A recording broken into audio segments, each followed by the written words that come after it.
নমস্কাৰ বন্ধুসকল, মই বিশ্বজিৎ আপোনালোকক স্বাগতম জনাইছোঁ বিশ্বজিৎ ব্লগছ আছামলৈ। বন্ধুসকল, ভগৱানৰ কৃপাত যেতিয়া আমাৰ অঞ্চলৰ পৰা বানপানী লাহে লাহে নামিবলৈ ধৰে, কমিবলৈ ধৰে, তেতিয়া আশ্ৰয় শিবিৰ বা মাথাউৰিৰ পৰা নিজৰ ঘৰখনলৈ উভতি অহাৰ আনন্দই সুকীয়া হয়। কিন্তু হয়তো বহুতৰ ঘৰত এতিয়া ভৰি দিয়াৰ জেগাও নাই, হয়তো বহুতৰ ঘৰ বুলিবলৈ নায়েই, তথাপিও কৈছোঁ, বেয়া নাপাব।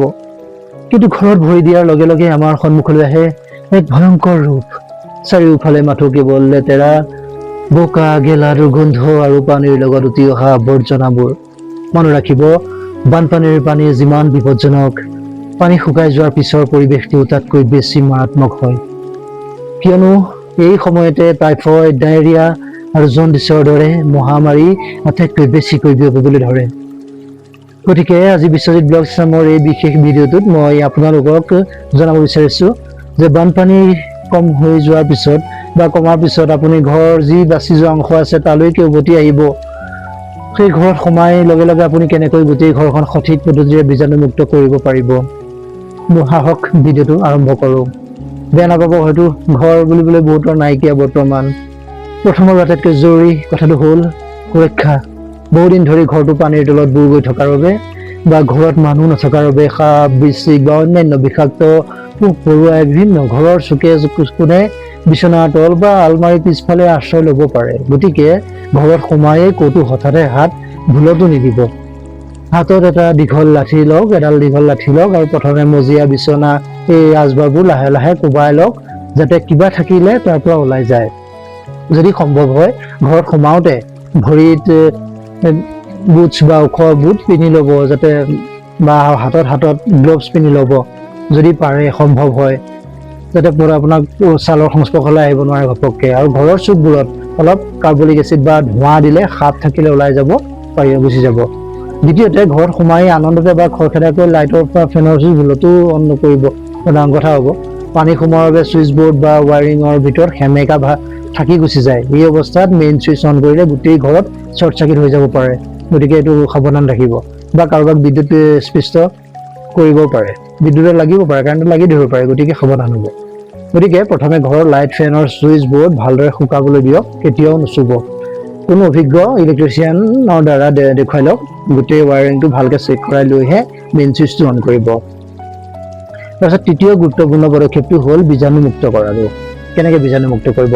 ঘৰৰ মজিয়া বা চোতালত গোট খোৱা বোকাবোৰ, আৱৰ্জনা, লেতেৰাবোৰ প্ৰথমে কোৰেৰে বা পানীৰ স্প্ৰে কৰি চাফা কৰক। যিবোৰ পানী পাৰি, যিবোৰ কোৰেৰে পাৰি কোৰেৰে কৰক।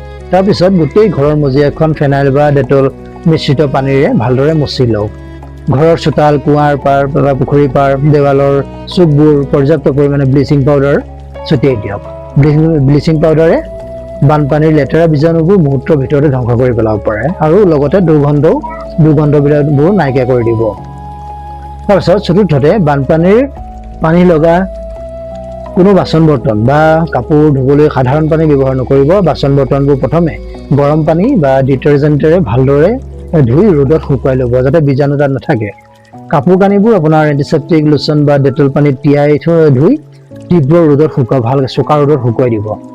যিবোৰ বস্তু বা কিতাপ পত্ৰ পানী সোমাই সম্পূৰ্ণ বেয়া হৈ গুচি গৈছে, উপায় নাই, সেইবোৰ ঘৰৰ ভিতৰত জমা কৰি নাৰাখিব, পুৰি পেলাওক বা দূৰত পুতি থৈ দিয়ক। উপায়টো নাই আৰু কি কৰিব, কাৰণ সেইবোৰৰ পৰা ইনফেকশ্যন হৈ যাব পাৰে।